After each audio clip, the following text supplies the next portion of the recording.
It's one of the greatest stories never told. From the very start, we thought it was an inside job. Who stole over $5 million of Kerry Packer's gold? Very brazen to break into the office of Australia's richest man. All the evidence pointed to one man. This is a fellow who didn't have any apparent income, yet lived in a $1 million apartment in Woollahra. Investigative crime reporter Adam Shand goes on the trail. It's about loyalty, betrayal and revenge. And uncovers why nailing the chief suspect He just suddenly went quiet. became mission impossible for the police. One of the best crooks I've ever had to work on.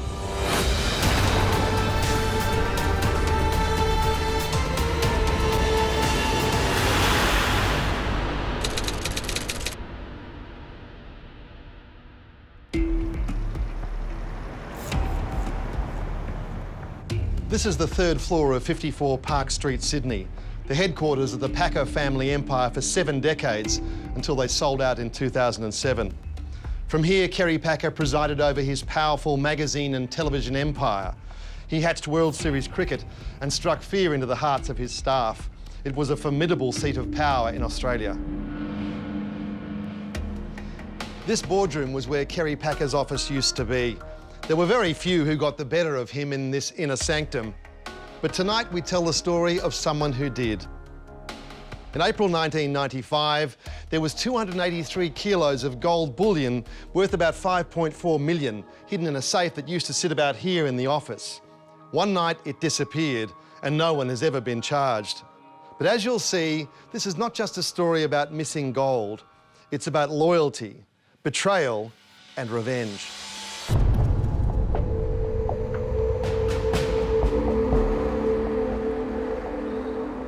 It was a Monday morning, and as much as that seems funny to remember this many years ago, you don't forget matters that relate to Australia's richest man.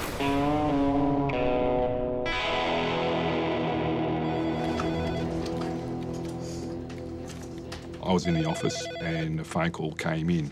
It was from a colleague from the City Central Command who knew the work that we did and knew that we'd be quite interested in knowing about the fact that nearly 300 kilos of gold had been stolen from the office of Kerry Packer at Australian Consolidated Press.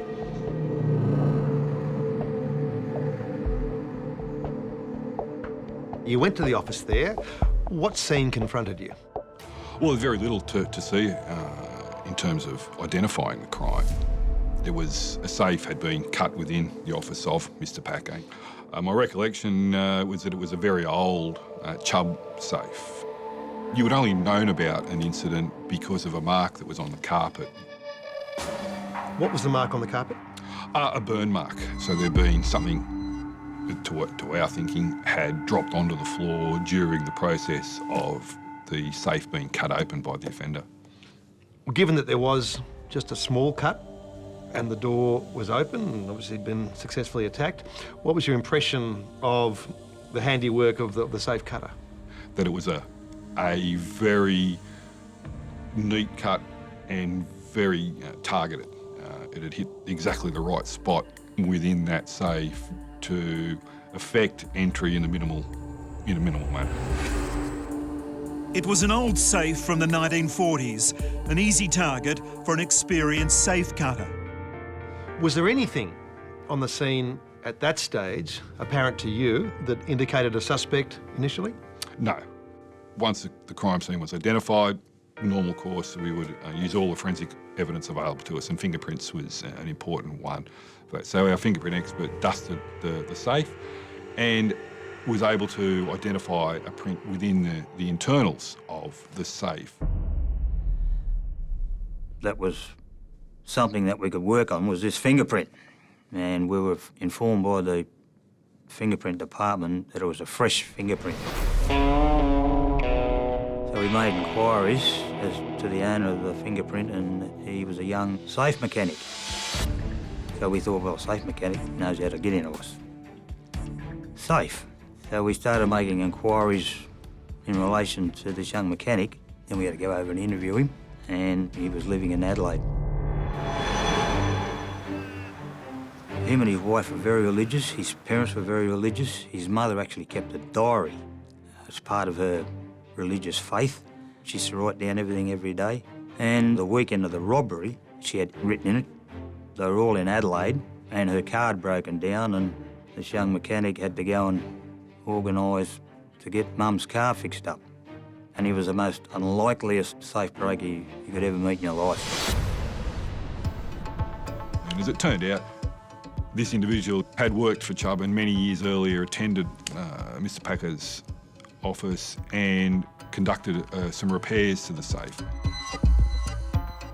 When the safe was cut open, causing the air within the safe to heat up and moisture to form on the steel surfaces, that moisture adhered to the oils that had been left on this fingerprint. And when dusted, it gave it the appearance of being a very fresh fingerprint, when it had indeed been there for a number of years. So strike that one off the list. Unfortunately, yes. Then the investigation took another turn. Mr Packer receives a letter from an extortionist who says, I know where the gold is. If you don't give me $200,000, you won't get the gold, but I'll also blow up the children's hospital. Yes, yes. The court hearing was told that Henderson wrote to Kerry Packer on May 17, claiming to know where gold bullion stolen from a safe in the media magnate Sydney office was stashed. It's alleged Henderson threatened to bomb Sydney's Children's Hospital or a major suburban institution in Melbourne if his demands weren't met. Undercover police were called in and received instructions to go to a car park near the motel and leave the cash in a bag on the road. Minutes later, the money was collected. He wasn't what you call one of the smartest crooks going around, and he was arrested. Detectives from Sydney's major crime squad charged Melvin Lawrence Henderson with demanding money with menaces. He was just an opportunist. Yes, he created an opportunity to go to jail instead. Correct. So, 2 false starts for the police. And our investigation has uncovered another twist. When the gold heist was discovered, the South Region Major Crime Squad weren't the only police to attend the crime scene. There were delicate discussions taking place, a long way above their pay grade. And another senior policeman was summoned to Park Street. I got a call from an attorney who was a close confidant of Kerry Packer's, who told me about what had occurred at Packer's office and asked me would I go and investigate it. This wasn't John Burke's case. He was the inspector in charge of the Wheatley district, a desk job, so he normally didn't go out on matters like this. When I got there, I saw that his vault had been attacked. In actual fact, as soon as I saw it, I took an educated guess at who had done it. Well, it appeared to me that the vault had been cut with a thermal lance, and I only knew of one individual who had the expertise to use such a device, and he had done it many, many years before. I gather you ventured this name, Mr X we're calling him, to Kerry Packer. And what was his reaction when you said, I think it's Mr X had done this? Well, he immediately surprised me by saying, well, he knew him. And it went on from there that he had regularly dined at a restaurant at King's Cross where he had met Mr X. He then went on to tell me that he knew that he was living in a block of units in the eastern suburbs, and domiciled in that building also was a former employee of his. Pat Wheatley. Did that arouse Kerry Packer's suspicion? Well, I can only presume so, because he then went on to say that she'd been made redundant and it left a very sour note with her. Next, just how well did Mr X know Kerry Packer's former personal secretary? The more we looked into Mr X, the better it got.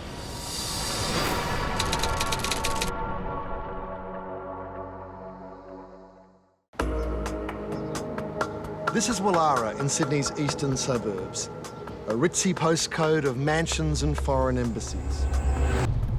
Here in this flash apartment block lived Mr. X, long known as one of Sydney's best safecrackers.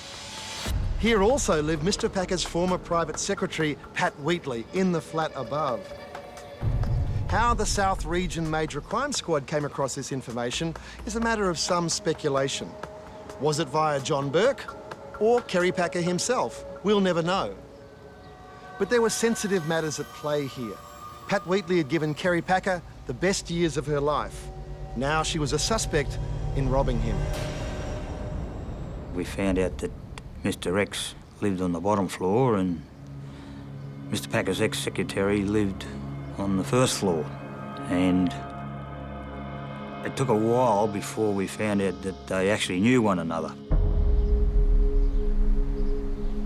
And you had an observation post there in Woollahra looking down on the building. We had surveillance on him, and the more we looked into Mr. X, the better it got. Then you discover there may have been a deeper relationship between Mr. X and Pat Wheatley. How far did it go, did you discover? He spent a lot of time on the phone. Just about all his time that he was in his unit, he'd be on the phone. And during one of these phone conversations, he told somebody he was visiting Pat Wheatley upstairs. So, Janet, what have you found out about the relationship between Mr. X and Pat Wheatley?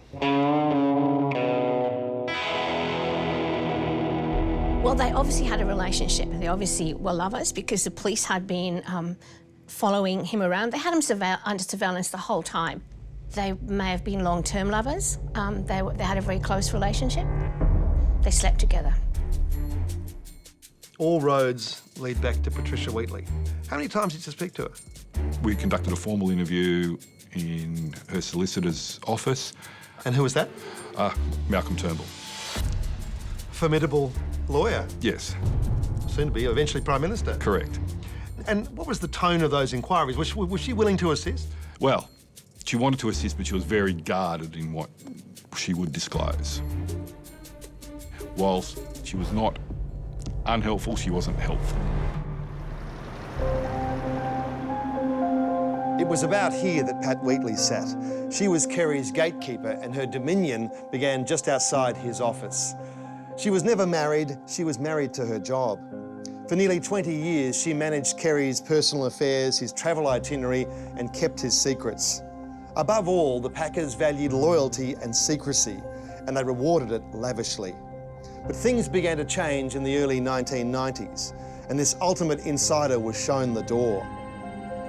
Wheatley was given a generous pension for life, which included a property and cash. But the sting of rejection stayed with her. There's perhaps a lesson in this story. It pays to be careful how you handle someone who knows where you hide your gold.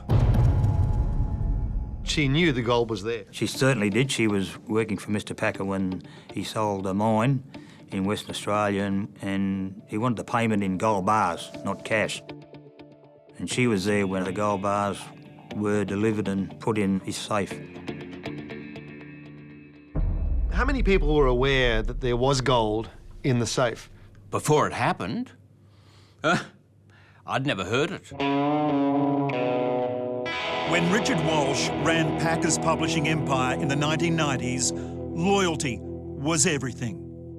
Kerry and his father before him, Frank, had required and rewarded loyalty. Yes. Yes, absolutely, absolutely. And Pat Wheatley had been a good secret keeper. She'd worked for Billy McMahon before that.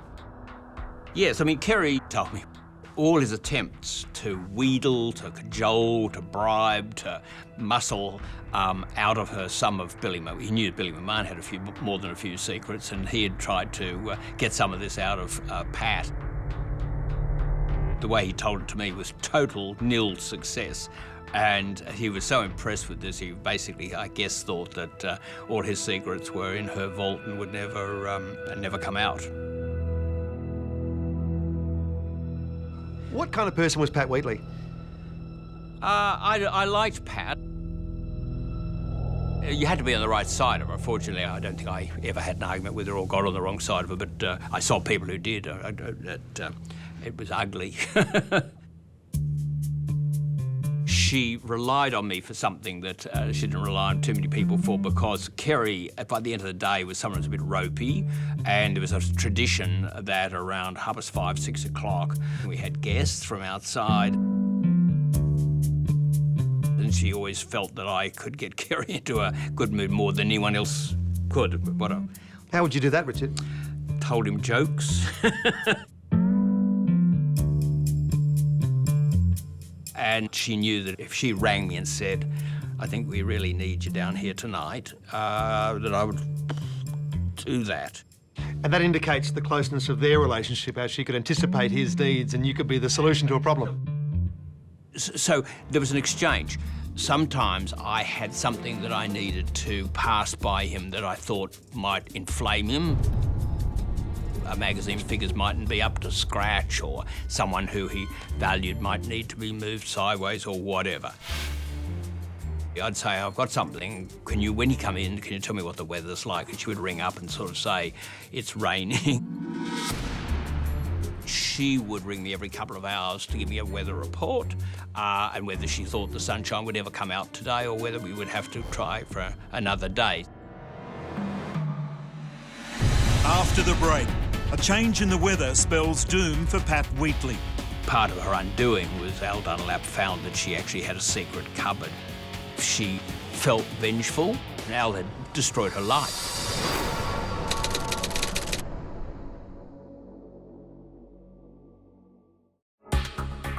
We're investigating the theft of Kerry Packer's gold. The police suspected Kerry's former personal secretary, Pat Wheatley, might have been in league with Mr X in 1995. But we need to go back further to 1990 to understand the chain of events that may have turned Wheatley against her former boss.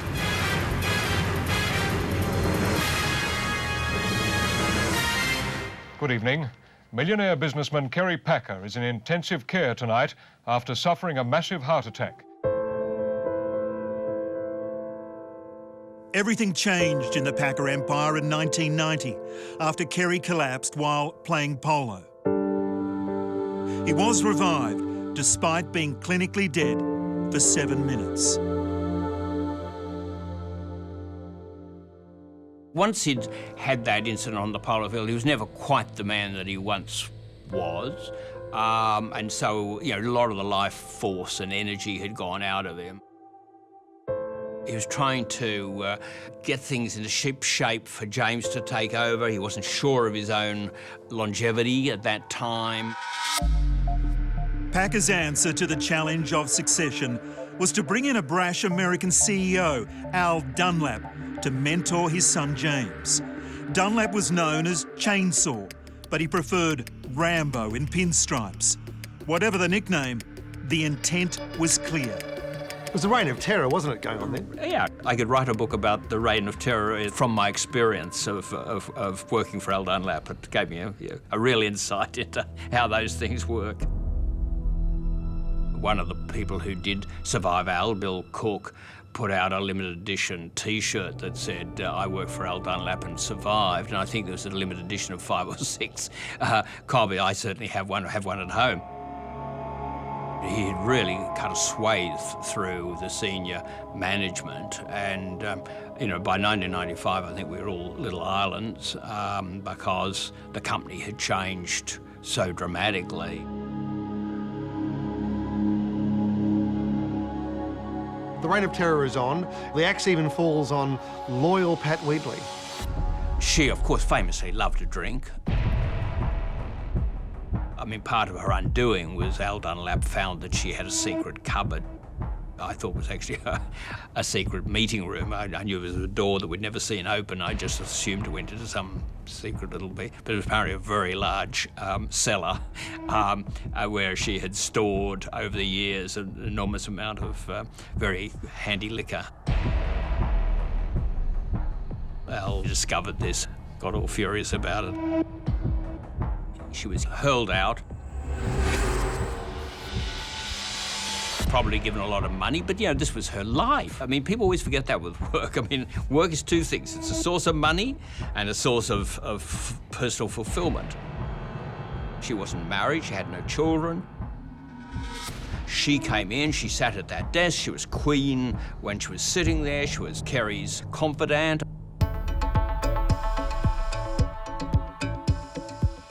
When he went off to the casino, she carried the money in a suitcase kind of thing. She held all his secrets.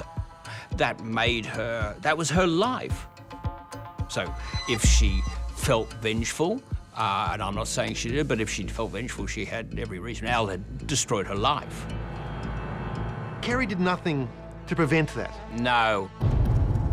Al Dunlap may have been the one to sack Wheatley, but she blamed Packer. Were you aware that she'd been fired and that she was quite resentful of that, and that she'd been loyal to him for a long time, and she felt that loyalty had not been returned? And did you know that? No, I knew that she'd been fired because of her drinking problem, but no, I didn't know she had a grudge against him because he looked after her very well. I suppose there might have been a bit of resentment there because he dismissed her. When police confronted Wheatley about the theft, she had Malcolm Turnbull by her side as her solicitor. And due to a confidentiality agreement, she was under strict orders to say nothing about the Packers' business. And Kerry Packer wasn't exactly forthcoming either.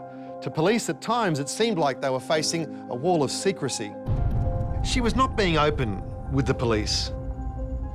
What did that lead you to believe? We asked her, did you tell Mr X about the gold? She denied that. She said no. So we assume that she's inadvertently told him during their relationship, or deliberately told him, we don't know. And he's taken advantage of it. Coming up, if it was Mr. X, how did he do it?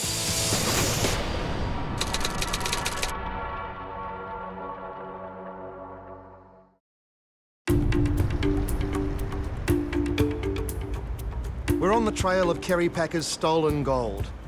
Now remember John Burke, who also attended the scene at Park Street? He was certain this was the handiwork of Mr X. And the reason why he was certain was because of the way the safe had been cut. Now I have my doubts about that, so I need to find out more. How had you known Mr X? What's your background with him? It goes back a long way, over many years. It goes back when I was a very, very young detective, stationed at Darlinghurst in the late 60s. He done the vault in what was then known as the Bank of New South Wales in William Street. I remember it was a long weekend. He must have been in there pretty well the entire weekend. And he thermal lanced the vault. And it was the first known thermal lance job in Australia. Anyway, he cleaned the vault out.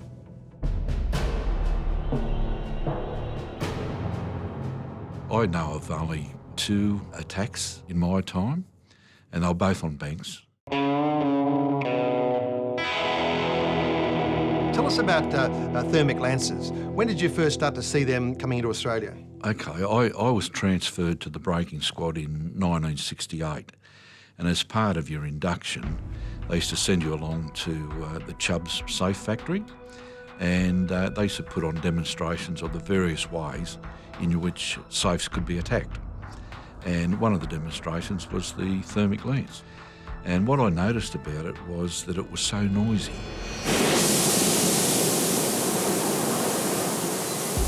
You'd have to be in an isolated area or have the place soundproofed. What made it so noisy?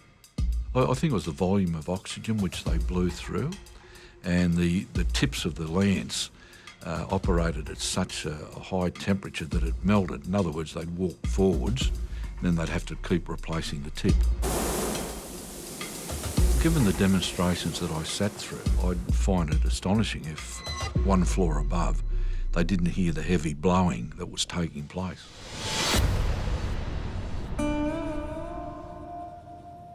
On the weekend when Kerry Packer's gold was stolen, I think you were in the building. Yeah, I was working in the office because I did work on weekends.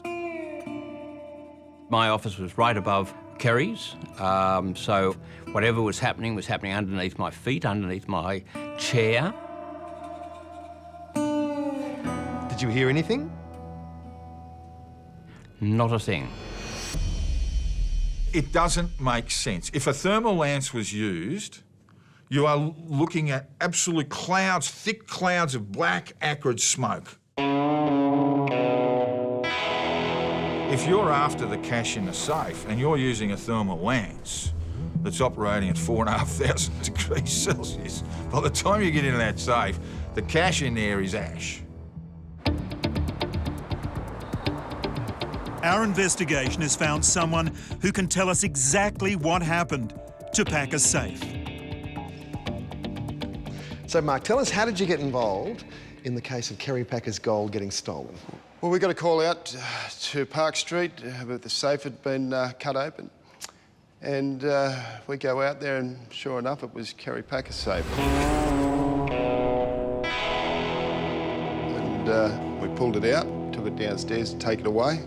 Was it a safe like this, Mark? Very similar to this. We've got a picture of the safe after it was cut open, and you can see there's just one little scorch mark on the carpet. What does that tell you about the skill of the safe cutter? Well, that tells you he knew exactly where he was cutting. There's one relocker in there. He would have missed the relocker and probably opened this safe in probably 10 minutes. 10 minutes.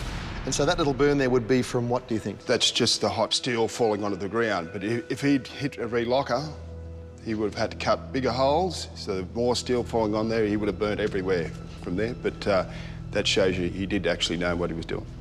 You wouldn't go in there with oxyacetylene and not know what you were dealing with. And there's no doubt in your mind that this is oxyacetylene? That's oxyacetylene, yep.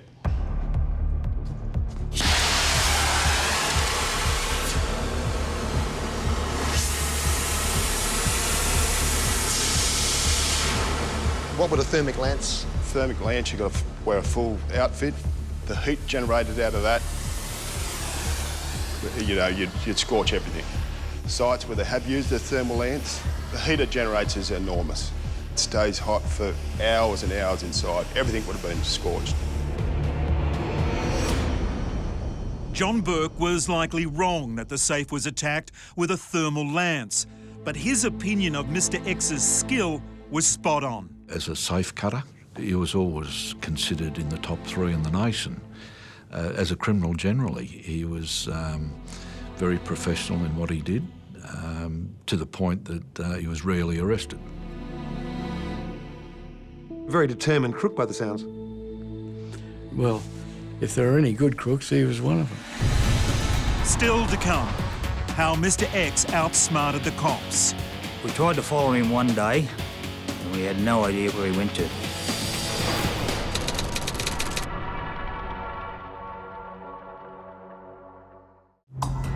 OK, so the cops had Mr. X in their sights. They knew he was on close terms with Pat Wheatley, Kerry Packer's former secretary. Perhaps they're even sleeping together. Maybe he was playing a long game, and he knew the path to Kerry Packer's gold was through Pat Wheatley. But now the cops had to join the dots. So they had to step up their surveillance on Mr. X, but that wasn't going to be so easy with a wily operator like Mr. X. He had a Ford utility, which the number plate, the engine number and the chassis was all in different people's names. He would never park the utility anywhere near the unit. He'd park it down the road and walk. He used to disappear. He'd walk into a block of units. We were waiting for him to come walk down the side where the front door was and go in the front door, but he never did. He disappeared down the other side and disappeared around the back. And we had no idea where he went to. Couldn't see any lights. He had the blinds and every window pulled down. When we eventually did a search of his unit, we found that he entered through the back kitchen door. The kitchen door was at the back. The only rooms he used were the kitchen, the lounge room where he used to sit, and the bedroom and he had a gym, a workbench and some weights in one of the rooms. The other rooms he wouldn't use. And there was newspapers everywhere. So the lifestyle was very basic, even Spartan. He's very Spartan. He sat on the one part of the lounge and a coffee table in front of him where the phone was, and he would ring up people, and you could hear him say, I'm at Hornsby now, or I'm at Sutherland, or I'm presently doing this or doing that, and he would sit in the lounge room.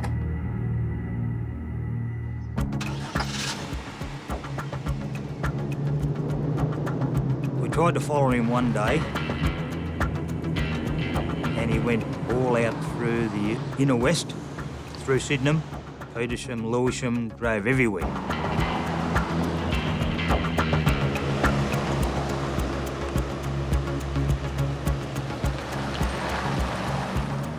He would take turns down dead-end streets and sit and then drive back out and continue on. He eventually ended up at Sydney Airport, where the cargo section is.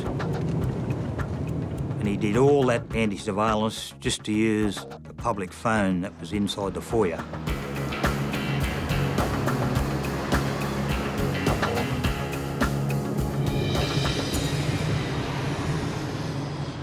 What a frustrating guy to work on. He's 100% onto you. He's assuming that he's being under surveillance all the time. He'd only been ever arrested once, and that was back in the early 70s. The breaking squad was doing a search on another safe breaker's house. And these safe breakers had broken into the Chubb factory at Waterloo there and were photographing and doing diagrams of all the old safes, the interior of them. And Mr. X had been photographed in the background without his knowledge. So when the breaking squad found these photographs, they went and arrested Mr. X. So they got his fingerprints, they, got the mug shot, they had his rap sheet, and on his rap sheet, he told them about the tattoos that he had, and one of them, he said he had a tattoo on his penis, which was B&E, but he told them it actually read breaking and entering. Just the initials or the full? The full. He told them it spelled out the full breaking and entering. But yeah, he was a sort of a good crook. Very cautious criminal. Only mistake he ever made in his whole career, would appear. Well, not quite. We've discovered that Mr. X has convictions stretching back to the 1960s. In '64, he was convicted of breaking into the Japanese Trading Centre in Pitt Street, Sydney, and making off with £14,000 worth of cultured pearls. In March 1967, he's in Melbourne. He attacks the safe at the Windsor branch of the ES&A Bank and gets $41,000 in cash and valuables. They catch him for that too, and he does 2 years. When he gets out, he joins the exodus of Aussie thieves to London, where he turns up in the 1969 edition of Scotland Yard's Aussie Index of Crooks. I'm told that he blows a safe over there and takes out the wall of the building. Mr. X has managed to keep himself out of the public spotlight since the 1970s. But there's no one I've met who doesn't believe it was him who escaped with Packer's gold. We can reasonably deduct that he may have got a tip-off from Pat Wheatley, but apart from that assistance, did he act alone? From the very start, we thought it was an inside job. Therefore, it was a bit of a taboo subject, really. Very brazen to break into the office of Australia's richest man, go straight to a cupboard, open that cupboard, knowing the safe is in there, cut open a safe, take the gold and leave. And apart from the mark on the carpet, as I said, no other indication of a crime having been committed. Cutting the safe was one thing, but you've got to get 283 kilos of gold out of the building. Correct. We could find no evidence to how the gold was removed from the building. That remains one of those mysteries. What was security like at ACP back in those days? The security was incredibly slack. People signed a book, but it was pretty easy to walk in and look as though you owned the place. And in fact, there was a wonderful story. It shows how slack the security was. The stranger came into the building and rang a Lamborghini dealer and said that James was interested in buying a Lamborghini. Really keen, but he just wanted to do a test drive before buying it. Could they bring a Lamborghini round into the garage? And they did, and they were greeted by a man who said that James was very grateful. He would test drive it for the afternoon and let them know. The Lamborghini was never seen again.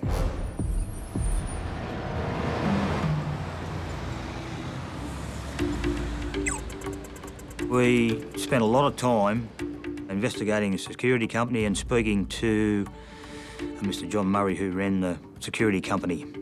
He said, go and speak to this particular security guard. He's got some information for you. So we met the security guard who no longer worked for Mr. Murray. He said the security gig at the ACP building was one of the best gigs going. Night shift, they spent it all in the gym and the swimming pool and the squash courts. At the Hyde Park Club next door? At the Hyde Park Club, which is, well, part of the ACP building, actually, and which the security guards had access to. So they basically were missing most of the night shift. So that, we thought, right, this is something else Mr. X might have known.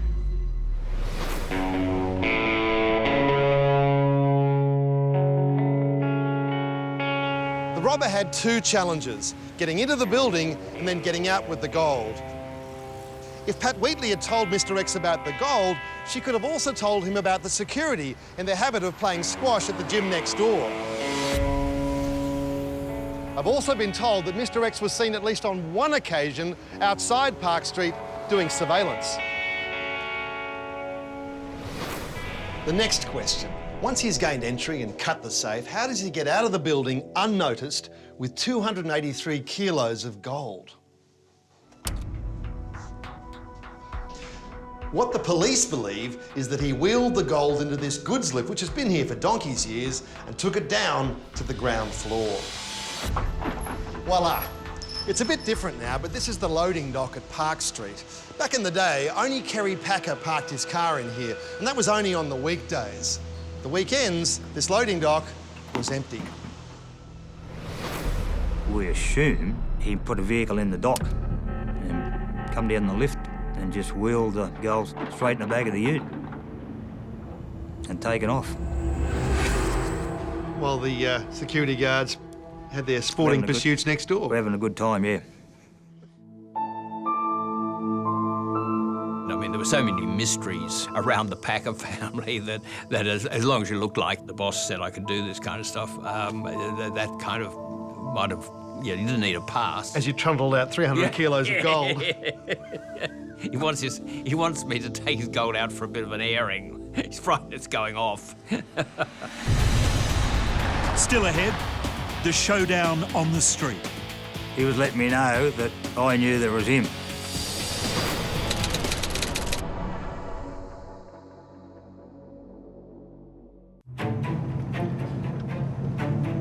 The inquiry into the theft of Kerry Packer's gold was flatlining. The police knew about the relationship between Pat Wheatley and Mr. X. They had a theory that pillow talk might have opened up an opportunity for a rich payday for Mr. X, or that Pat Wheatley might have been involved in the theft as an act of revenge. But this was all circumstantial. They'd followed him round for weeks, but he'd given nothing away. It was time for a change of tactics. I thought, we're getting nowhere with this inquiry. We've got to rattle the cage, as they say. So we'll just stop him in the middle of the street and just grab him and see what he's got to say. I had a conversation with him. He was very guarded, didn't say anything. Just let me do the talking. And I just happened to say to him, well, Mr. X, have a happy Christmas. We might be talking to you later. And he looked at me and said, that's up to you whether I have a happy Christmas or not. and sort of looked at me. Straight away, I knew. He was letting me know that I knew there was him. And that's as close as you got? That's as close as I got because he just suddenly went quiet. The phone conversation stopped. Everything stopped. I suppose he got even more paranoid. And he just ceased all activity. And it was at that point, 9 months after the break-in, that police shut down the investigation. My boss come and saw me and said, because no one's talking now and it's but getting towards a dead end, give it to the Crime Commission, and didn't go any further there either. And what of Packer himself? If he was upset, he didn't show it. A few days after the robbery, he left for Las Vegas and reportedly won $15 million on the baccarat table. Later, he also claimed more than $5 million insurance on the stolen gold. The loss was more about trust than money, and the outrage that his inner sanctum had been breached. And what about Mr. X? Was there any evidence of a change in lifestyle or anything that was significant that might have given you the idea that, yes, he's cashing in the gold somehow? Not that I'm aware of, no. To the contrary, some 15 years later, I happened to be out at Sydney Airport for another investigation and observed a vehicle of the same make and model that we had seen our suspect in back in '95. This was a Ford. A utility? Yes. The registration had changed. I did even see an elderly male walking from the vehicle. It turned out to be our suspect.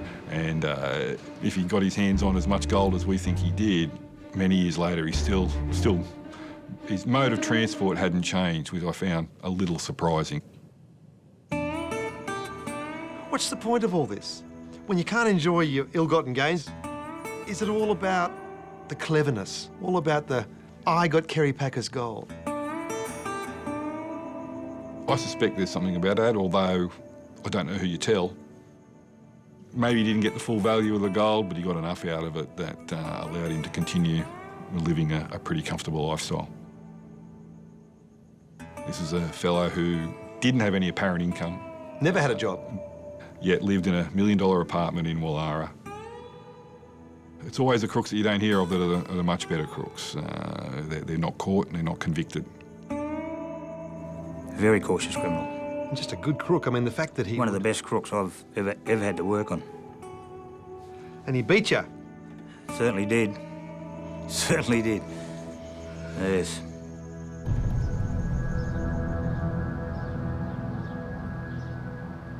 Pat Wheatley died in 2008, aged 64, without ever revealing what she knew about the gold heist or her tryst with Mr. X. He's the only one left who knows what happened to Kerry Packer's gold, and he's not talking, which is why he stayed one step ahead of the cops since they grabbed him for breaking into a safe factory back in the 70s. If you tell no one, there's no one you have to trust, which is probably the lesson that Kerry Packer learned out of all this. Mr. X just melted into the scenery after the robbery. He sold his Wallara apartment in 2013, and the agent managing the sale told me that it was strewn with dusty newspapers, and there were few other signs of habitation. It looked much as it did back in 1995. If Mr. X did steal $5 million worth of gold, he enjoyed it far beyond the view of New South Wales police.